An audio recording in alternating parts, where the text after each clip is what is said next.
There's a lot of guides out there that can show you how to get rid of villagers in Animal Crossing New Horizons.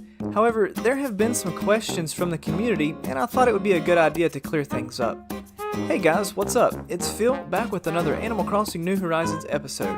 In this episode, I'm going to show you the fastest and easiest way to get rid of villagers in Animal Crossing New Horizons, and we're getting started right now. So I've had some questions from some of my other videos, and also from my Discord server, which, by the way, you guys are welcome to come hang out with us sometime. And there was some confusion around the exact process for getting rid of villagers in Animal Crossing New Horizons. There's lots of guides out there that work, but some seem to work better or faster than others. Let me know in the comment section down below which method you guys use the most. I'd be really interested to know if our strategies are the same. First of all, a villager will choose to leave when a few conditions are met. You must have finished getting your 6th villager moved in.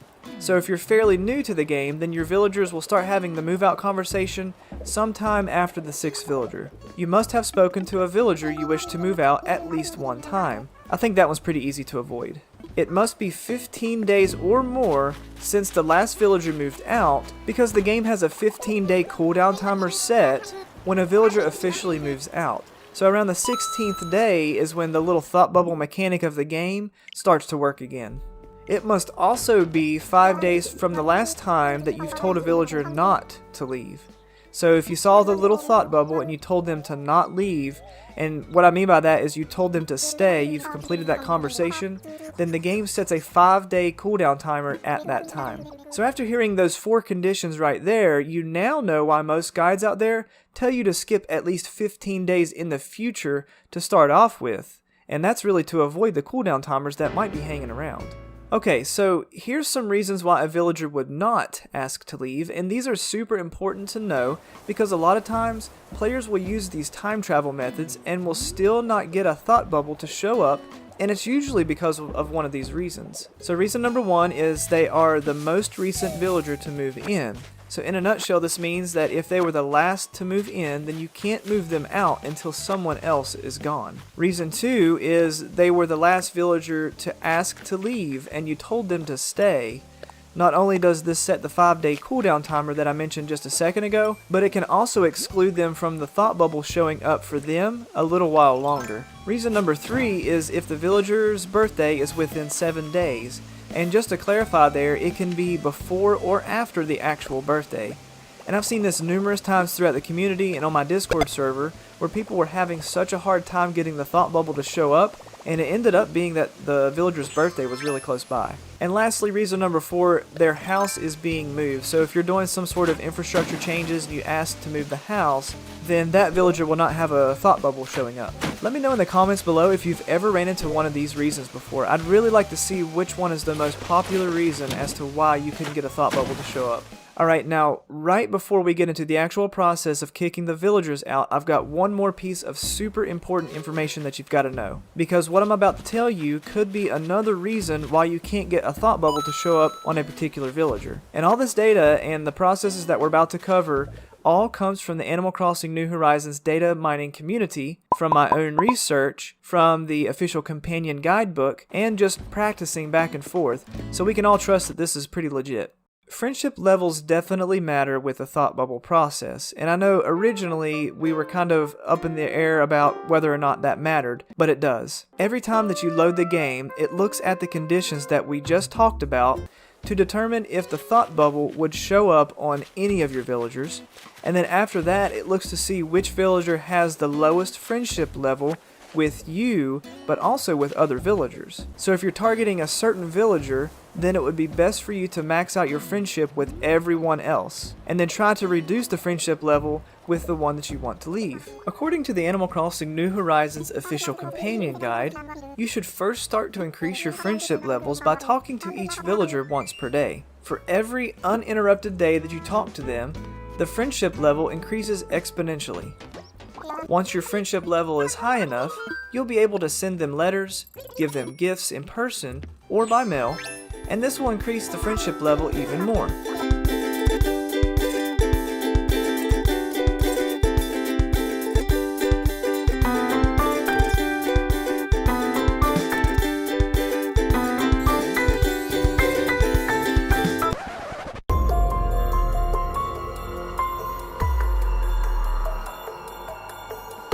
If your friendship level is high enough, you can also wrap presents and give it to them for a major friendship bonus. Additionally, you can sell them any item they want for another large friendship bonus. While it's easy to make friends on this lovely little island, it can be just as easy to hurt residents' feelings. You can make a villager like you a whole lot less by hitting them with a tool, pushing them around a lot, or by accepting a request but fail to successfully carry it out.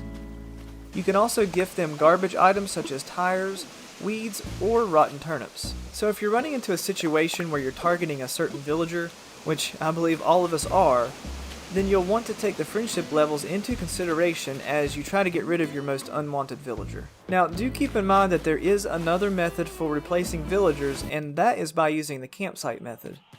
I'll not cover that here, but I'll put a link down in the description of this video.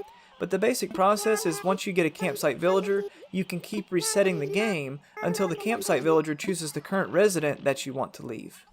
Ultimately, we need to avoid any cooldown timers, avoid any of the reasons why a villager would not move out, and it be at least 30 days since the last villager moved out, because 30 days is the ideal time to look for thought bubbles since it maxes your percentage chance that a thought bubble will show up on your island for any given day. Hang with me to the end of this process though, because I've got some critical information that you have to know when you're using time travel and moving villagers out, otherwise you could run into a terrible glitch. For the purposes of this video, let's pick a date and leap 30 days into the future. So we're going to choose July 1st, and we're going to leap forward to August 1st. And you're also going to want to go ahead and set your time to be around 1 p.m. And the reason we do that is because it's the most common time for the villagers to be out wandering around. It'll be a lot easier for you to see that thought bubble.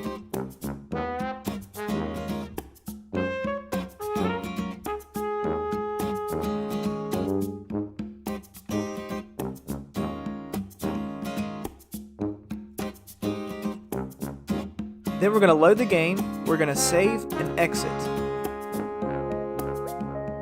And then you're going to go and hop 1 day forward.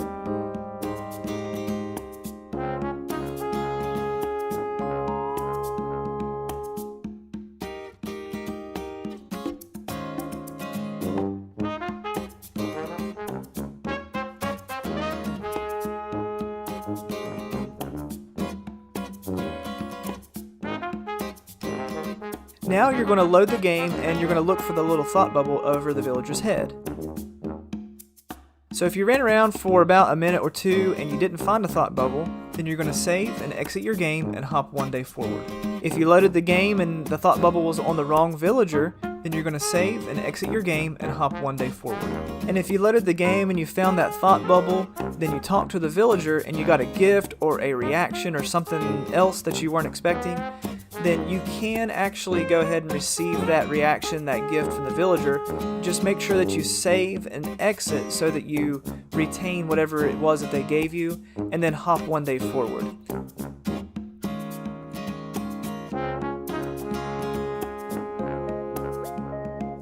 And then if you got the thought bubble to show up for the correct villager, then great, you're done. You can have that move out conversation, make sure you save your game, and then be sure to smash that like button. Now here's the super critical information that I was talking about earlier. You have to be very careful when you're using time travel to kick out your villagers because you could get stuck with the previous villager's house exterior. If you time travel backwards at all or more than 1 day at a time forward, then you'll run into a major glitch. Your new villager will be stuck with the old villager's house exterior. So the best way to avoid that is to never time travel backwards after you have started the move out process with the existing villager, and only time travel 1 day forward at a time until the new villager has completely moved in. So a step-by-step would look something like this. You got the thought bubble and it shows up on the villager, you have the move out conversation, and then you save and exit your game. You time travel 1 day forward, you load the game, you save, and you exit. And then you basically repeat step number 2 until the new villager has moved in and they are completely out of their move-in boxes.